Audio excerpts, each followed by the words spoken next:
Hey, good morning. On my way to work, and of course, it's going to be another busy day. And tomorrow, Iran actually plays Tunisia in a friendly match. From what I hear, it's going to be played behind closed doors, and I still need to find out whether or not it'll be shown on TV. Or where I'll be able to watch it. Got to find some kind of website that streams it. All right, decided to get some breakfast on the way to work, but of course, I got a lot to do today, and can't be wasting too much time. Been another long day of work, and I gotta get home. Not only will I continue this vlog, but I also gotta start getting ready to make the video to preview Iran versus England. Also, can't forget, Iran will be playing Tunisia in a friendly match, but from what I'm hearing, the match will be played behind closed doors, and it will not be broadcasted on television, or will not be streamed. So, of course, I'd like to get my hand on some highlights, if I'm able to, but we'll see what happens. All right, recently I already decided which shirt to wear when Iran plays England. But now my next dilemma is, what should I wear when Iran plays against Wales? And I'm feeling something actually kind of retro. So here are my two choices. Should I go with the red Iran shirt that they wore during 1998 World Cup qualifying, or my Vahid Hashemian shirt that Iran wore during 2006 World Cup qualifying?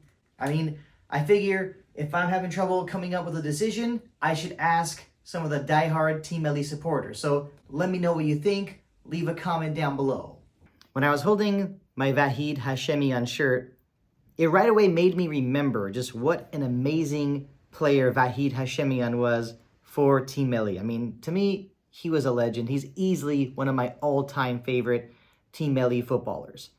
And, you know, when looking back at 2006 World Cup qualification, I mean, Vahid Hashemian, you know, he is the man responsible for getting Iran to the 2006 World Cup. Nobody can forget his brace against Qatar, and you obviously can never forget his brace against Japan at the Azadi Stadium. I mean, that stadium that day had about 120,000 people. I mean, that was an epic, epic victory.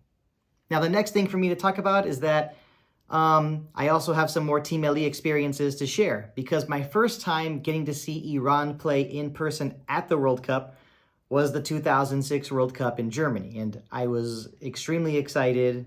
I mean, it was just, I could not wait. It was amazing getting to experience, and it was also my first time getting to see Europe as well, so definitely a huge bonus for me. I didn't get tickets to all three of Iran's matches, unfortunately.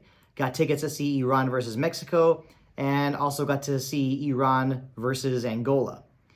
But going back to that game against Mexico, you know, this is something I don't really share so much, especially on Team Melli Talk. I am half Mexican. And when I was at that game between Iran and Mexico, all I can say is that it was my form of torture.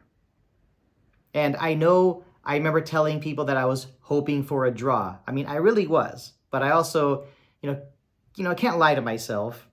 Obviously, I have much more of an emotional attachment to Team Melli, the national team of Iran. And that 3-1 loss was very disappointing. And yeah, I don't want to talk about the obvious mistakes that took place in that match, so I'll just move on. The game against Angola, a 1-1 draw. That's a game Iran should have won. I'm just glad that I had something to cheer about. I mean, that was really awesome when Sohrab Bakhtiarizadeh scored that header off a corner kick.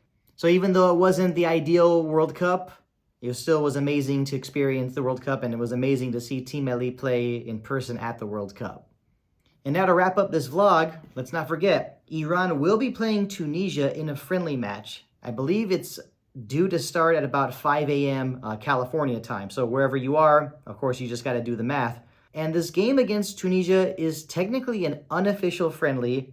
And like I said earlier, the match will be played behind closed doors, and it does not appear as if the match will be televised. So it will be difficult to get some highlights. Obviously, I hope everything goes well. It's hard for me to speculate on who will be starting, who will be playing or who will not be playing. Just going to wait and see how it goes. And to all you awesome supporters, really do appreciate you tuning in to check out these vlogs. If you really liked what I showed you in the previous video, regarding those autographed flags, well, then I've also got something really cool coming up very soon. So stay tuned.